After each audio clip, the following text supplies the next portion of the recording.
오늘 말씀 출애굽기 32장 1절에서 6절입니다. 출애굽기 32장 1절에서 6절입니다. 백성이 모세가 산에서 내려옴이 더딤을 보고 모여 백성이 아론에게 이르러 말하되 일어나라 우리를 위하여 우리를 인도할 신을 만들라. 이 모세 곧 우리를 애굽 땅에서 인도하여 낸 사람은 어찌 되었는지 알지 못함이니라. 아론이 그들에게 이르되 너희 아내와 자녀의 귀에서 금 고리를 빼어 내게로 가져오라.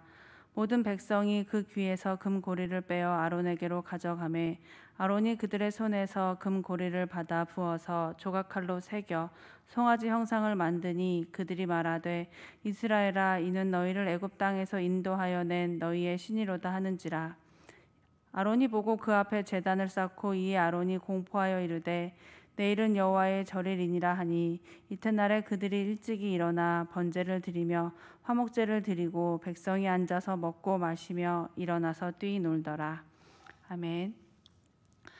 제가 사는 집에서 교회로 출근할 때 가장 빠른 길은 창룡문 지하 도로를 거쳐서 동수원 사거리에서 좌회전을 하는 방법입니다. 이 지역에 사시는 분은 어디인지 아실 겁니다. 제일 큰 길이라서 거의 매일 그 길을 통해서 교회로 출퇴근을 합니다. 이른 시간에 움직이기 때문에 집에서 교회 올 때까지 차가 많아서 문제가 되지는 않습니다. 딱 한 군데만 빼고요. 어디냐면 동수원 사거리입니다. 동수원 사거리에서 좌회전 차선이 3개나 있음에도 불구하고 뒤에서 달려와서 끼어드는 차량과 직진 차선에서 갑자기 좌회전을 시도하는 차량도 있고요. 더 빠른 쪽 차선을 가기 위해서 두 차선에 거쳐서 있는 차들도 있습니다. 그런 차들이 뒤엉켜 있으면서 차량이 많지도 않은데 동수원 사거리에서 좌회전 신호는 한 번에 받기가 굉장히 어렵습니다. 그럴 때마다 아침 이른 시간이지만 굉장히 얼굴이 찡그려집니다. 여기저기서 경적이 울리기도 하기 때문이죠. 울리는 경적 소리를 들으면 기쁘게 시작했던 아침도 왠지 좀 처지는 것 같습니다. 꼭 동수원 사거리는 아니더라도 이런 경험들이 분명히 있으실 겁니다. 사실 솔직히 말하면 우리가 이런 식으로 운전하는 거 못해서 안 하는 거 아니고 그렇게 하면 안 되기 때문에 안 하는 건데 그렇게 하는 사람들이 제법 있습니다. 그렇게 운전하는 사람들은 아마도 자기가 운전을 굉장히 잘한다고 생각할 겁니다. 운전은 이렇게 하는 거지 언제 저렇게 뒤에서부터 차례대로 줄을 서서 기다리고 있냐, 저렇게 하면 빨리 못 간다라고 생각하겠죠. 신호 지키고 차선 지키고 뒤에서부터 따라가는 우리들을 어쩌면 비웃을지도 모르겠습니다. 우리도 뒤에서부터 달려가서 차 앞머리를 딱 끼워 넣거나 아니면 어느 쪽으로 가야 더 빠르게 좌회전할 수 있을지를 눈치 보며 두 차선 가운데 서 있고 싶을 때가 있습니다. 한참 뒤로 밀려 있는 좌회전 차를 보면서 직진으로 가다가 갑자기 좌회전을 하면 빨리 갈 수 있지 않을까 하는 생각을 안 하는 것은 아닙니다. 하지만 안 하는 거죠, 그렇게. 왜냐하면 운전면허 시험 볼 때 그렇게 하면 안 된다고 배웠고 익혔기 때문입니다. 매일 아침마다 동수원 사거리는 대체 왜 이러는 걸까? 왜 이렇게 복잡하고 차가 많지도 않은데 모두가 다 늦게 가는 상황이 생기는 걸까? 라고 생각하면서 다녔습니다. 그런데 지난주부터 갑자기 차선을 맞추어서 운전자들이 운전하는 모습을 봤습니다. 신호를 너무 잘 예쁘게 기다리는 거죠. 직진 차선을 달려오다가 갑자기 좌회전하는 차선은 찾아볼 수도 없고 왠지 보기에는 뒤로 굉장히 차가 많이 늘어서 있는 것 같지만 또 좌회전으로 빠져나가는 차는 굉장히 일사불란하게 나가는 것을 보았습니다. 뒤에 있었기 때문에 무슨 일이 일어나는지 잘 모른 채 오늘 좀 다른 날과 다르다라고 생각하면서 따라가고 있었는데요. 동수원 사거리를 내려가기 위해서 고가 오른쪽 길로 차를 돌렸을 때 바로 무슨 일인지 이유가 무엇인지 알게 되었습니다. 그 앞에 있는 관할 지구대에서 빈 경찰차 한 대를 동수원 사거리 좌회전 차선 옆에 있는 안전지대에 세워둔 것이죠. 누가 봐도 그 경찰차 주변에는 경찰이 있다거나 단속 카메라가 있지 않았습니다. 그저 빈 경찰차 한 대가 경광등을 돌리며 그 자리에 서 있었을 뿐입니다. 그런데 모두가 예상하시는 것처럼 어떤 차도, 제가 말씀드렸던 것처럼 어떤 차도 차선에 걸쳐 있거나 다른 사람의 운행을 방해하거나 법에 위반되게 운전하지 않았습니다.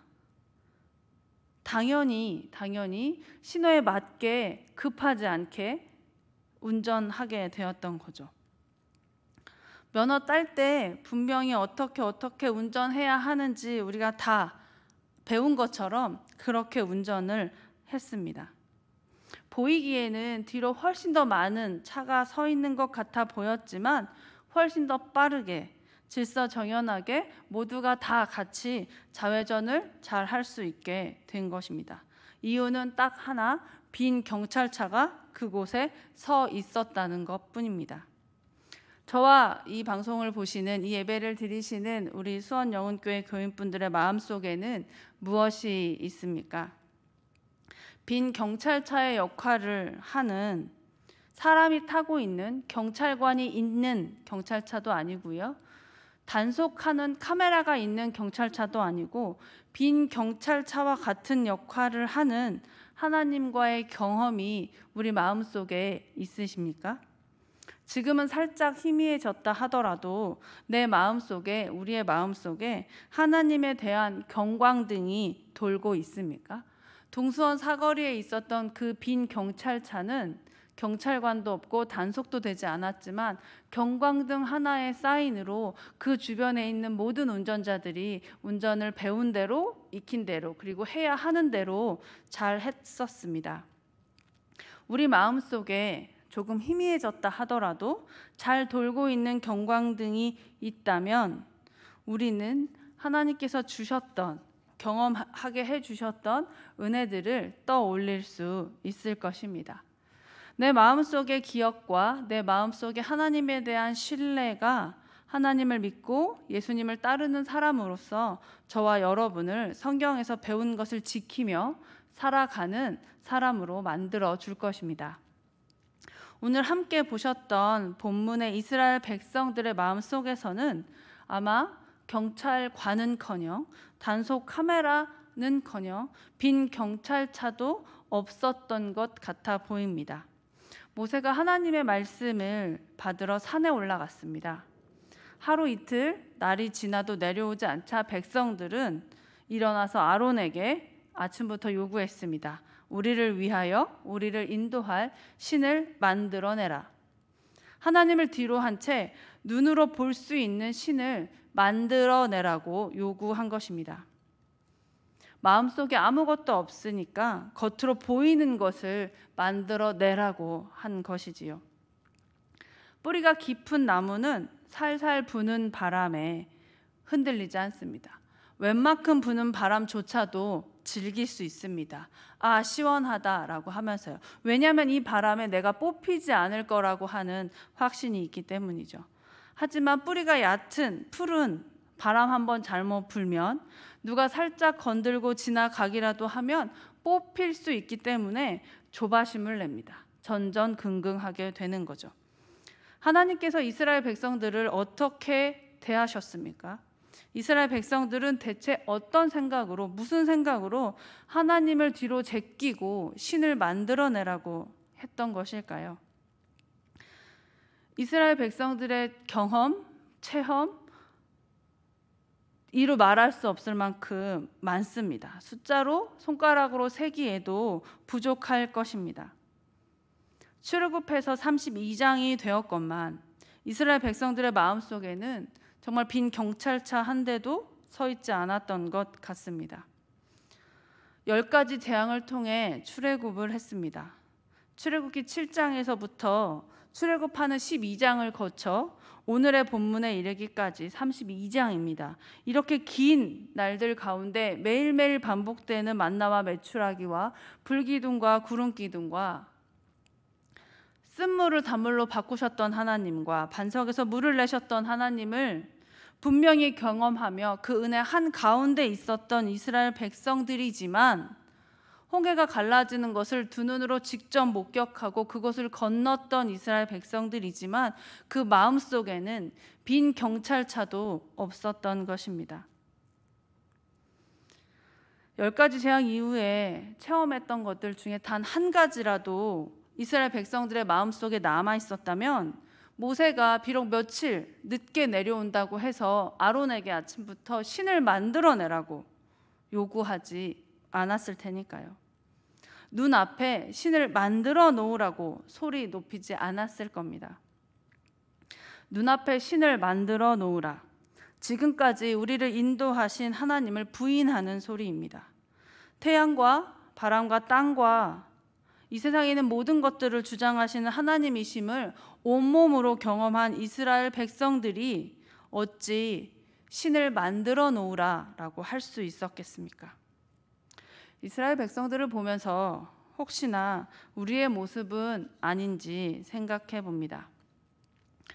공공의 위생을 위해서 물리적 거리두기를 하고 있는 요즘입니다. 우리의 권리를 기꺼이 양보하고 가정에서 주일 예배를 드리고 있는 요즘에 우리 마음속에 빈 경찰차가 세워져 있으십니까? 빈 경찰차가 아니라 내 안에 경찰관이 있는 것처럼 단속 카메라가 있는 것처럼 우리는 우리의 삶을 운전하고 있을까요? 조금 빛이 바랬다 하더라도 경광등이라도 돌고 있다면 우리는 예배를, 우리의 삶을 하나님께 맞추어서 배운 대로, 익힌 대로, 가르침 받은 대로, 은혜 주신 대로 살아갈 수 있으실 겁니다. 그래서 가야 할 길을 벗어나고 싶은 유혹을 잠재울 수 있고, 지켜야 할 것을 지키지 않고 싶은 유혹을 누를 수 있고, 배운 대로 조금 답답하지만 힘이 들지만 번거롭지만 배운 대로 하나님께서 가르쳐 주신 대로 그 원칙을 지키면서 살아갈 수 있을 겁니다. 동선 사거리에서 그냥 서 있는 빈 경찰차 하나로 어느 누구도 신호를 위반하지 않고 차선을 위반하지 않고 모두가 다 빠른 시간 안에 좌회전할 수 있었던 것처럼 이 말씀에 써져 있는 대로 하나님께서 주신 말씀과 은혜를 우리 마음에 품고 살아간다면 이 힘든 시기를, 답답한 시기를, 조금은 조바심 나는 시기를 잘 통과하여 더 깊고 넓은 그리스도인이 될 수 있을 것입니다. 같은 은혜가 우리 모두에게 있기를 주님의 이름으로 소망합니다. 기도하겠습니다. 하나님 감사합니다. 주님께서 오늘까지 이끌어 주시고 오늘까지 견디게 하시며 잘 지내오게 하심을 감사합니다. 견딜 때 또 잘 지낼 때 얼마나 힘든지 모르며 세상을 살아갈 때 그때마다 하나님께서 주신, 가르쳐 주신, 내려주신, 베풀어 주신 은혜를 기억하며 살아갈 수 있는 저희들 될 수 있도록 주님 인도하여 주시옵소서. 이 새벽에 말씀을 봅니다. 이 말씀이 오늘 하루를 살아갈 수 있는 힘이 될 수 있도록 주님 도와주시옵소서. 감사드리며 예수님의 이름으로 기도드립니다. 아멘.